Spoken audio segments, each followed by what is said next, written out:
이 미러키 겨울은 세 가지로 정리를 할 수가 있습니다. 카운세 감독의 이적, 잭슨 추리오의 연장 계약, 그리고 코비 머스 트레이드. 올 시즌 미러키의 타선은 잭슨 추리오나 브라이스 투렘, 살프렐릭, 그리고 조이 위머 이런 선수들이 이끌어 가야 되는 상황이거든요. 제자가 떠나간 팀을 본인이 맡아야 되니까. 이거는 사실 뭐 어떤 자존심의 문제일 수도 있잖아요. 그만큼 컵스에게는 올해 반드시 이겨야겠다. 이거를 내세우고 있지만은. 안녕하십니까, 이형입니다. 안녕하세요. 이름 얘기했네요? 너무 어색해가지고 다시 이야기하기로 했습니다. 아직 그리고 이름을 좀 더 알려야 돼가지고요. 프리뷰의 3분의 1 지점에 왔습니다. 이번 프리뷰는 미러키 부르었습니다. 10팀밖에 하진 않았지만은 힘든 10팀이 다 지나가고 있습니다, 여러분. 이제 더 관심 있는 팀으로 채울 테니까는 조금만 기다려주세요. 2023 시즌을 알아보면 92승 70패, 내셔널리그 중부지구 1위를 기록을 했고요. 메이저리그 전체에서도 5위 승률을 기록을 했어요. 그렇죠. 뭐 1위 탈환했죠. 이전 시즌에 아쉬움이 있었지만은 지난 시즌에 딱히 적수가 없었습니다. 세인트루이스가 일찌감치 낙마를 하면서 미러키는 굉장히 좀 쉽게 중부지구 2위를 뺏었고요. 같은 지구 팀을 상대로 했을 때 플러스 14, 그리고 나머지 팀을 상대로 했을 때 플러스 8이었는데 미러키가 생각보다도 작년부터 이제 확대됐던 인터리그에서 굉장히 강한 모습 보였습니다. 네, 28승 18패로 전체 3위에 해당하는 승률을 올렸었고요. 그런데 이제 포스트 시즌에서는 또 힘없이 물러났습니다. 제가 중계를 했었는데 최근 4번의 포스트 시즌 진출을 모두 1라운드 탈락을 했던 미러키였고요. 그러면서 크랙 카운셀의 마지막 경기가 허무하게 끝나고 말았어요. 오프시즌 주요 무브에 대해서 말씀을 드리면 뭐 FA 계약부터 말씀드리면 호스킨스를 데리고 온 게 가장 큰 계약이었었고요. 오드러프는 다시 결국 재회를 했고 또 제이컵 주니스, 콜린 레이, 게리 산체스, 조 로스, 에릭 하스를 데리고 왔는데 이 미러키 겨울은 세 가지로 정리를 할 수가 있습니다. 카운세 감독의 이적, 잭슨 추리오의 연장 계약, 그리고 코비 머스 트레이드. 트레이드로 영입한 선수들도 이제 자잘하게 많이 영입을 했더라고요. 올리버 던, 체드 패트릭, 뭐 브라이언 허드슨, 조이 오티스, 디엘 홀 이런 선수들이 트레이드로 영입이 됐습니다. 네, 잭슨 추리오가 8년 8,200만 달러 연장 계약을 했는데 이게 메이저리그 서비스 타임 없는 선수 중에선 최대 보장액입니다. 예상 라인업 말씀드리겠습니다. 1번에 살프렐릭, 2번에 윌리엄 콘트레라스, 크리스찬 옐리치, 리스 호스킨스, 윌리 아다메스, 게런 미첼, 잭슨 추리오, 브라이스 투랭, 그리고 조이 오티스가 이제 라인업을 구성하게 될 것으로 보이고요. 예상 선발진 말씀드리면 프레디 페랄타, 웨이드 마일리, 제이콥 주니스, 콜린 레이, 디엘 홀인데 확실히 많이 약해졌어요. 네. 예상 불펜진은 또 데빈 윌리엄스, 조엘 파미에스, 트레버 맥길, 뭐 호비 밀러, 에브너 우리베. 지난해와 거의 다를 바가 없는 불펜진을 구축을 하고 있습니다. 관전 포인트 알아보도록 하겠습니다. 제 첫 번째 관전 포인트는 타선에 키를 쥔 유망주들이라는 관전 포인트를 뽑아왔습니다. 옐리치나 리스 호스킨스 같은 베테랑 선수들이 있지만 올 시즌 미러키의 타선은 잭슨 추리오나 브라이스 투렘, 살프렐릭, 그리고 조이 위머 이런 선수들이 이끌어 가야 되는 상황이거든요. 지난 시즌에 이 선수들이 다소 메이저에서 부침을 겪었는데 지난 시즌보다는 더욱더 성장한 모습을 보여줘야 되겠고요. 저는 관전 포인트 첫 번째는 선발 트리오 대신에 유망주 트리오입니다. 코비 머스와 오드러프, 프레디 페랄타가 정말 압도적인 트리오였잖아요. 제가 지난 3년간의 승리 기여도를 계산해 보니까는 이 세 선수가 34.2를 기록을 했는데 미러키의 선발진이 그 기간에 43.9를 기록을 했으니까는 이게 약 78%의 비중을 차지하더라고요. 너무 정말 절대적인 수치잖아요. 근데 이제 벌써 떠났고 우드러프는 올해 어깨 수술 때문에 복귀가 불투명하고 이제 그러면서 선발 트리오가 완전히 해체가 됐죠. 물론 뭐 페랄타의 어깨가 무거워진 건 사실이지만은 미러키의 운명은 저는 이제 유망주 트리오에게 있지 않나라는 생각을 해보고요. 이례적으로 도박을 건 잭슨 트리오가 이제 미러키 타선에서 좀 중심을 잡아줘야 되고 성장을 해야 되고 또 코비 머스 트레이드 때 받아온 두 명의 유망주 조이 오티스와 디엘 홀이 메이저리그 안착을 해야 되는데 이 세 선수는 현재 메이저리그에 당장 올라와서 뛸 수 있는 준비를 마친 유망주로 평가되고 있거든요. 그래서 저는 이 세 선수가 좀 미러키의 살림살이를 책임져야 된다 이렇게 생각을 하고 있고 개인적으로 궁금한 선수는 디엘 홀입니다. 올해 20-80 스케일에서 포심은 만점, 슬라이드 70점, 커브 체인저 60점. 와 정말 엄청난 무기들을 다 가지고 있는 선수인데 이 선수 컨트롤이 3위점이에요. 네. 그래서 이제 볼티모어가 포기를 한 거잖아 사실이니까. 그런데 이제 만약 미러키에서 0점을 잡는다. 이거는 미러키는 코비 머스를 내보내는 게 전혀 아쉽지 않은 상황이기 때문에 디엘 홀이 트레이드 또 올해 미러키 시즌의 향방을 결정할 것이라고 생각을 합니다. 제 두 번째 관전 포인트도 어느 정도 관련이 있는데요. 청년가장 페랄타라는 제목을 지어봤거든요. 코빈 번스도 떠나갔고 우드러프 올 시즌에 부상 때문에 나오지 못하는 상황에서 페랄타가 1선발을 맡게 되는데 지금 그 뒤에 나오는 선수들이 불안 요소가 다 있어요. 웨이드 마일리는 항상 부상 위험이 따라다니는 선수고. 아파요. 그렇죠. 그리고 콜린 레이도 지난 시즌 나름 뭐 준수한 활약을 해줬지만 아직까지는 이 선수가 빅리그에서 2시즌 연속으로 그 정도의 활약을 해준 적이 없고. 주니스는 선발용 이제 못해서 불펜으로 갔다가 이제 넘어온 선수인데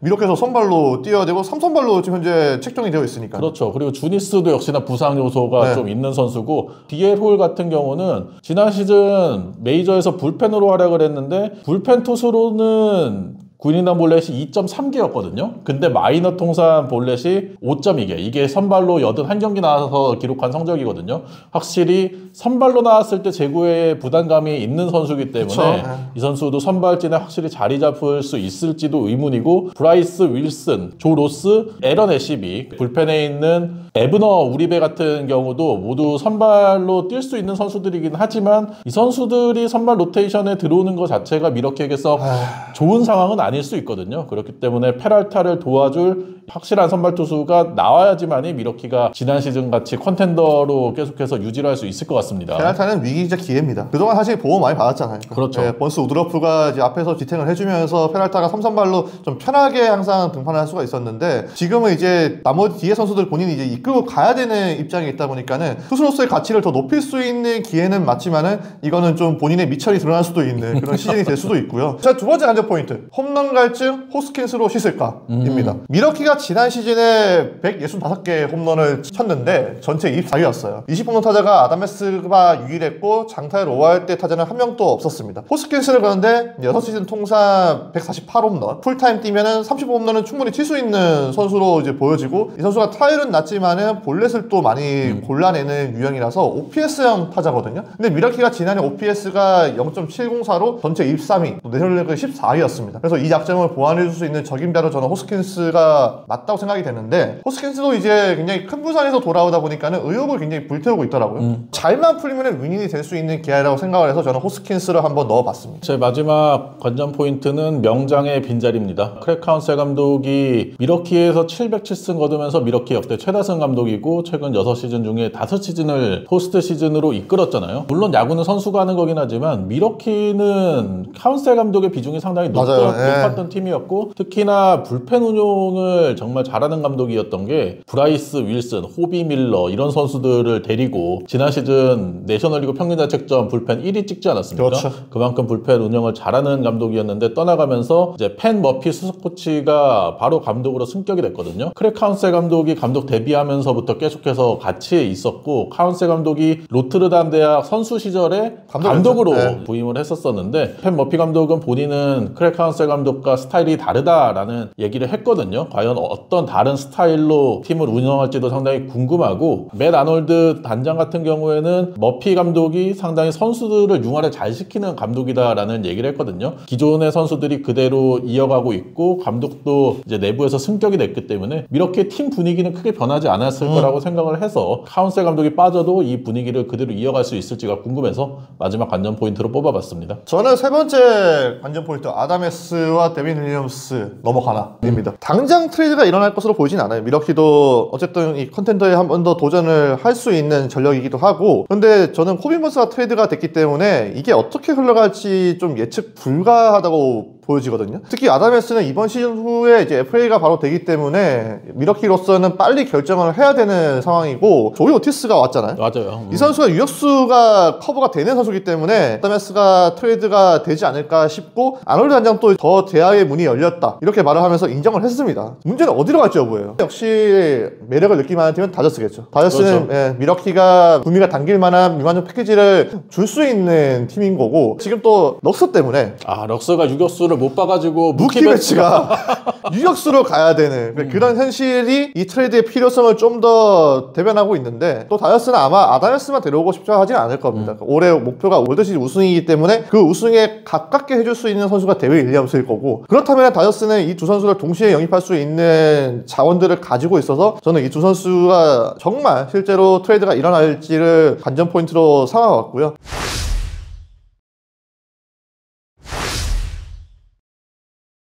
주목해야 될 선수, 저는 선수가 아닙니다. 팬 머피입니다. 팬 머피 감독이 대학 리그, 아마추어 리그에서는 이미 명장으로 정평이 난 인물입니다. 노트르담 대학교 92년, 94년까지 지역 결승까지 이끌었었고 92년에 팀 내 MVP가 카운셀 감독이었었고요. 근데 저는 이제 이 감독이 불안한 거는 제자가 떠나간 팀을 본인이 맡아야 되니까. 이거는 사실 뭐 어떤 자존심의 문제일 수도 있잖아요. 머피 감독이 너무 좀 무리하게 다루면은 오히려 역으로 잘 안 풀릴 것 같아가지고 좀 걱정이 되는데, 미러키가 워낙에 젊은 선수들이 많기 때문에 이 대학 리그 팀들을 다루는 느낌이 든단 말이에요. 아놀드 단장은 또 그런 걸 기대를 하고 있더라고요. 팬 머피 감독은 뭐 아니면 도가 될 것 같은 느낌이 들긴 하는데, 과연 이 아마추어 리그에서 명장으로 불렸던 감독이 프로에서도 통할 수 있을지를 지켜볼 수 있는 시즌이고, 미러키가 향후 어떤 방향으로 나아갈지를 지켜볼 수 있는 또 감독이기 때문에 저는 팬 머피를 선수가 아니지만 한번 중요한 인물로 꼽아봤습니다. 제 주목할 선수는 리스 호스킨스입니다. 미러키의 홈구장인 아메리칸 패밀리 필드가 타자 친화적 구장이잖아요. 지난 시즌 홈 경기에서 92홈런 쳤는데 이게 메이저리그 26위, OPS가 0.734, 메이저리그 18위, 그리고 조정점 생산력이 홈에서 99, 채 100이 안 됐습니다. 메이저리그 18위에 그쳤는데, 호스킨스는 미러키의 타자 친화적인 구장에서 충분히 뭐 30홈런 이상을 그렇죠. 터질 수 있는 선수이기 때문에 호스킨스의 파워가 미러키의 공격력을 극대화시킬 수 있다는 생각이 들어서 주목할 선수로 뽑아봤습니다. 제가 한 번씩 이제 전문 용어 말씀드리잖아요. 그러니까 빠따는 확실하죠? 네, 확실하죠. 네. 네.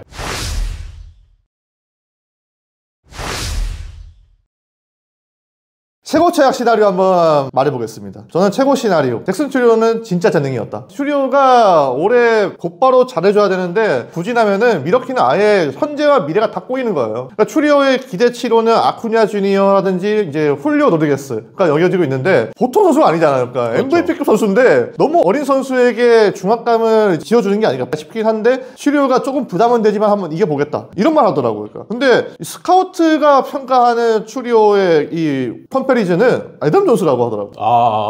근데 애덤 존스가 컴패리즌이면은 이거는 큰일 나는 겁니다. 그러니까 애덤 존스가 나쁜 선수는 아니지만은 그 정도의 실링이면은 이거는 위험한 거예요. 그래서 저는 잭슨 추리오가 과연 어떤 선수로서의 행보를 보일까, 이거는 굉장히 중요하다고 봐서 잭슨 추리오를 최고의 시나리오 주인공을 한번 선정을 해봤습니다. 제 최고의 시나리오 주인공도 잭슨 추리오입니다. 그러니까 제일 중요해요. 예. 잭슨 추리오가 제2의 훌리오 로드리게스가 된다가 제 최고 시나리오인데, 훌리오 로드리게스가 데뷔한 시즌이 이제 노사 규정이 바뀌면서 신인왕을 차지하면은 드래프트를 줬잖아요. 근데 잭슨 추리오도 이번에 개막전 로스터에 들 게 확실하기 때문에 그렇지. 제2의 훌리오 로드리게스가 돼서 신인왕 차지하면서 미러키에게 또 드래프트 지명권을 선물하는 그런 시나리오가 되는 게 가장 좋은 시나리오라고 생각을 해서 선정을 해봤습니다. 제 최악의 시나리오, 크랭 카운셀이 감독상 수상한다. 정말 배 아프겠는데. 그 아타나시오 구단주가 엄청나게 서운함을 표현했어요. 맞아요. 그러니까 카운셀 감독은 미러키에 대해서 엄청나게 이제 애정을 표현을 했는데 팀을 떠날 수는 있죠. 떠날 수 있는데 5년 4천만 달러 이 돈을 보고 지구 라이벌인 컵스로 왔잖아요. 미러키 팬들도 굉장히 좀 실망을 많이 했고, 그만큼 컵스에게는 올해 반드시 이겨야겠다 이거를 내세우고 있지만은 카운셀 감독이 아랑곳하지 않고 감독상 수상한다. 미러키에서는 항상 2인자에 그쳤는데 컵스로 가서 감독상 수상하는 거는 미러키에게 가장 안 좋은 시나리오 같아가지고 저는 카운셀 감독을 한번 뽑아봤습니다. 제 최악의 시나리오는 유망주는 유망주일 뿐입니다. 잭슨 추리오도 그렇고 앞서 말씀드린 뭐 살프렐릭이나 게런 미첼 그리고 조이 이모 이런 선수들이 올 시즌에 또 헤매는 모습이 나오게 되면은 미러키가 지난 시즌보다 공격력이 더 떨어질 수가 있거든요. 그렇기 때문에 유망주들이 성장하지 못하면 미러키에게는 최악의 시나리오라고 생각을 해서 최악의 시나리오로 뽑아봤습니다.